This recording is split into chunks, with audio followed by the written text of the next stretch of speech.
Well, I've been cracking on with my music, but these days it seems to me it's not enough just to be a singer-songwriter. You've got to know all about the music business. How do these young kids do all this? How do they get their heads around all the algorithms and the metadata and all the various streaming platforms, the social media? It's quite extraordinary to me. So I've been very lucky to meet a young singer-songwriter who I think is just amazing, a young man called Luke Jackson. So this morning I had a chat with Luke and asked him, how does he manage it all? I guess you kind of get used to it in a way, because when I was younger and at the very start of me ever being interested in music, me and my dad would go to a lot of shows, and the way that was discovered was through radio. My dad listened to Radio 4 a lot, so he'd hear an artist that he liked the sound of, and then they'd list off the tour dates. And again, magazines. When I was younger, I liked a lot of rock bands, so I was subscribed to like Kerrang and NME and all of these magazines. You could not only discover new music through that, but find out where these guys are gigging. Because again, there was no Spotify, YouTube maybe, but in the early days I wasn't using YouTube.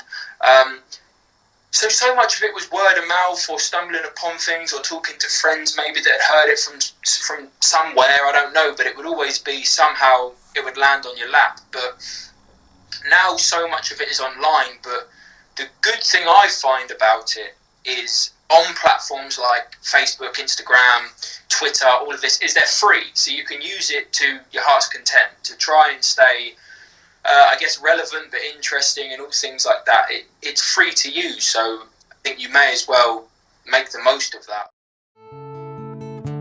See, it's so typical for me to be so cynical.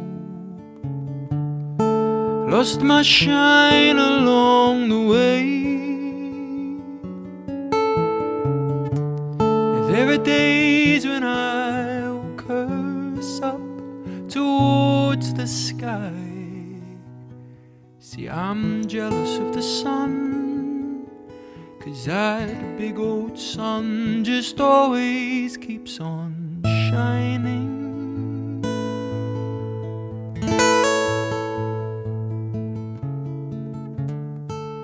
Watch the sun go down and finally accepted how nothing perfect lasts forever. Though I let some darkness in, I learned to love the little things. 'Cause even the sun gets a little tired of being blinding.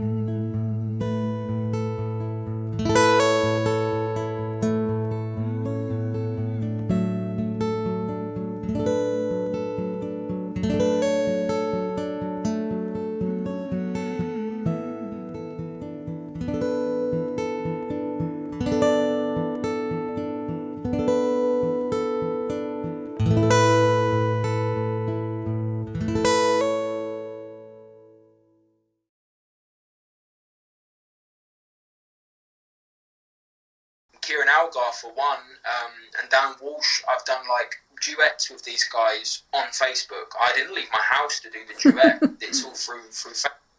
Still bond over that, which I find amazing. Yeah, that's a wonderful thing, isn't it? It's kind of quite touched me that you're finding that community despite all the difficulty at the moment. That's an amazing thing to happen, really, isn't it? And I guess we can all only hope some good will come out of this at some point. Because I know you're an incredible live performer. You are, well, I can't see enough of your gigs live, Luke, and I can imagine it must be quite a loss not to be doing it, really, to be out there performing in the way that you do. Yeah, I miss it. I miss it. Yeah.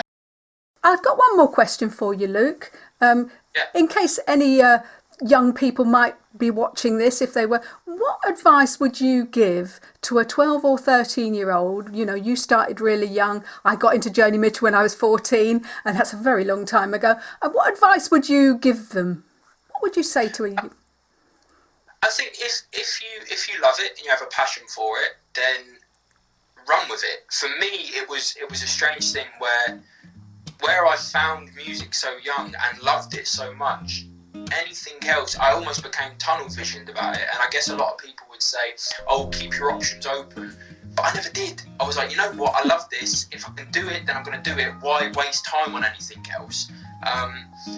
When I was like 12, 13, I never thought financially I'd be able to make any kind of living out of this. I only did it for the love of it. So of course, when I did start making a living out of it, I was like, oh wow, this is amazing, I'm able to do this as well. But I would say for anyone at a young age, and obviously it's difficult now, but the one kind of thing that I had was to do anything possible, whether it seems a complete waste of time.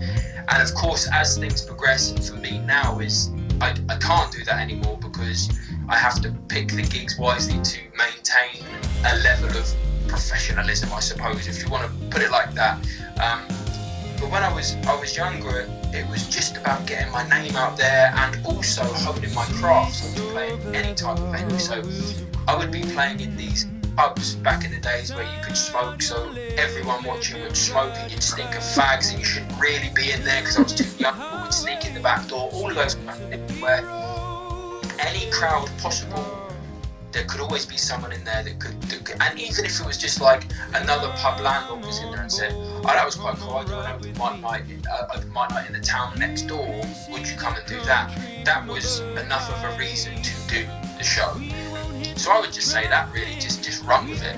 That is fantastic advice, I think. And if any young people are watching, I mean, it does help, Luke, to be frank, if you've got the incredible talent that you've got. That's a little bit of a help. However, it's good advice to run with it and just to go for it. Well, I can't thank you enough for giving me this time. And, I do, you're in my heart. I wish you all the best all the time. And thank you ever so much. No, it's a pleasure.